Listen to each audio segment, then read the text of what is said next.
JJK Chapter 244, Hikari vs. Uraume in Sukuna's Judgment Day. This? I wasn't expecting this shit.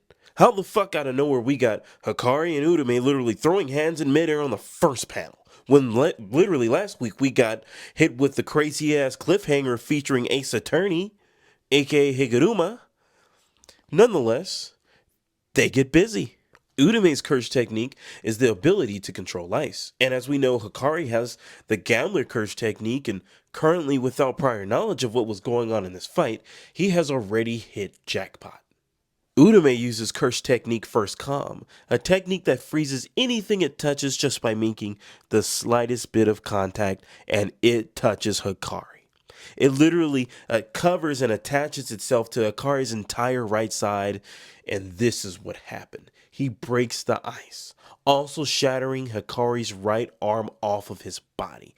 But of course, Hikari is in jackpot, unlimited cursed energy, so he used the reverse curse technique and grew it right back and grabs Uraume with that same hand and drives that motherfucker down the building for a round of BBL level illusion. I mean, just look at that destruction. The art is great. Uraume makes a remark about how remarkable Hikari's regeneration speed. I mean, going as far as to say that it's comparable to Sukuna and Gojo's. I mean, the guy throws an icicle at Hikari, and Hikari literally just runs through it. Not like phase through it or breaks it, nah. The sickle pierces his side and goes through his body, and Hikari just keeps on trucking. What a Chad. Hikari lands a kick to Uraume's left side. Uraume catches it and freezes Hikari's leg. Hikari breaks that shit, jumps while his leg is being held by Uraume, and with the other leg does a goated dropkick, sending Uraume across the map. Uraume went through the building, total and utter destruction. Uraume makes a comment about how he misjudged Hikari, how Hikari isn't like the modern sorcerer who's scared of unleashing his true power because he, for the sake of humanity, clinging to their containment, their power in order to not hurt others and their surrounding. But Hikari is simply built different, and Uraume takes a recognition of that. And because of this, Uraume tells Hikari, I don't think you're human, so I ain't gonna treat you this way. Now you're gonna feel the full extent of my power, so be prepared. Hikari gets in stance and is ready to get going. Transition to the court.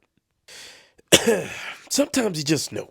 You just know when Sukuna is going to be a big troll. And I wrote the script not too long ago. You know, I just read the chapter. And as I was reading it, I just knew, like, Sukuna's going to pull some bullshit. So, watch this. Ace Attorney, a.k.a. Higuruma, is giving his full court display, bringing up how Sukuna is the true culprit behind the mass genocide that occurred in Shibuya when he casted Malevolent Shrine and slaughtered thousands upon thousands. To put it simply, Sukuna told Ace Attorney, I don't need to hear your whole spiel about how I did it, bitch, I did. So, on with it. He knows how the case works because he was hiding in Yuji's body the entire time, so he doesn't necessarily need an explanation as to how the domain expansion works. Sukuna is found guilty. Penalties upon Sukuna shall be confiscation and the death penalty. Higuruma's hammer of order is turned into what is known as the executioner's sword. We have yet to know what the exact properties of this sword are, but we do know is that Sukuna is interested in it. What we learn here is more about how judgment works. When using confiscation, the confiscation penalty actually confiscates curse technique. Or does it? There was something off, something in the air, something stale. Nobody knew what it was, but only two people did. And it was Higuruma and Sukuna. They could smell it. The thing is, the thing that was confiscated wasn't a cursed technique. It was rather a cursed object, a cursed tool. And the slashes continued to come. End of chapter 245.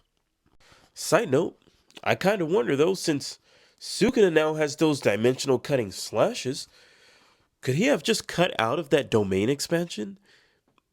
I mean, why the fuck aren't the folks in this panel tofu cubes by now? But yay. Gotta wait another week. Thanks, Gay. You really didn't do shit. But killed my boy Gojo. Hey guys, don't forget to check out my collectible store. Recently got this last set of JJK Funko Pops. Got Mahito, Megami, Gojo, Yuji, and lastly Nobita, RIP. All of these come in protection cases and they are all sold together. Not sold separately, this is a collection set, a 5-piece collection set for Jujutsu Kaisen. Thanks for watching. Looking forward to seeing you guys again. Appreciate it.